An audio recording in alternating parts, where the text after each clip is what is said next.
د افغانستان اسلامي امارت د بهرنیو چارو وزیر مولوي امیر خان متقي صاحب سره د افغانستان لپاره د روسیې فدراسیون د ولسمشر ځانګړي استازي ښاغلي زمیر کابلوف وکتل.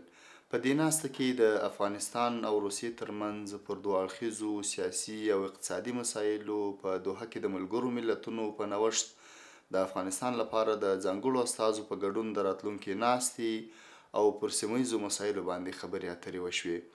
په سر کې د بهرنیو چارو وزیر په سیمه ییزو او نړیوالو ناستو کې د روسیې له ملاتړي دریځ څخه قدرداني وکړه او د دواړو هیوادونو ترمنځ یې د سیاسي اړیکو او سوداګرۍ پر لا پیاوړتیا باندې ټینګار وکړ.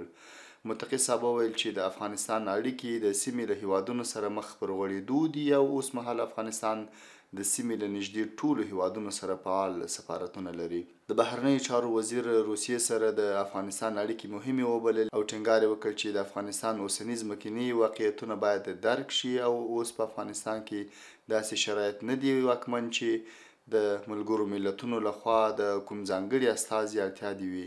متقي صاحب زیاته کړه چې د افغانستان حکومت د ملګرو ملتونو سره په خبرو بوخت دی. په دوحه کې د راتلونکي ناستې د اجنډا او ترکیب په اړه له کافي وضاحت وروسته به خپل دریځ څرګند کړي.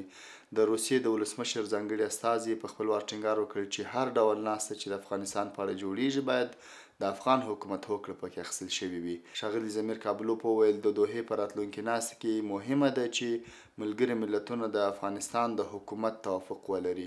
نوموړي دغه راز ټینګار وکړ چې د افغانستان د حکومت له هوکړې پرته دا لړۍ کومه پایله نشي لرلی. ده وویل د نړۍ دولتونو د تماس د څو اړخیزو میکانیزمونو پر ځای باید د افغانستان حکومت سره د دوه اړخیزو میکانیزمونو له لارې اړیکې وپالي. ښاغلي کابلوف ټینګار وکړ چې امریکا باید د افغانستان کنګل کړې شتمنۍ ازادې کړي او پر بانکي نظام یو اړخیز او غیر قانوني بندیزونه پای ته ورسوي او خپل مسؤلیتونه ترسره کړي. د روسیې ځانګړي استازي وویل چې دواړه هیوادونه باید لا زیاته همغږي ولري. ښاغلي کابلوف هیله څرګنده کړه چې د افغانستان د بهرنیو چارو وزیر د روان کال په اوږدو کې مسکو ته سفر وکړي.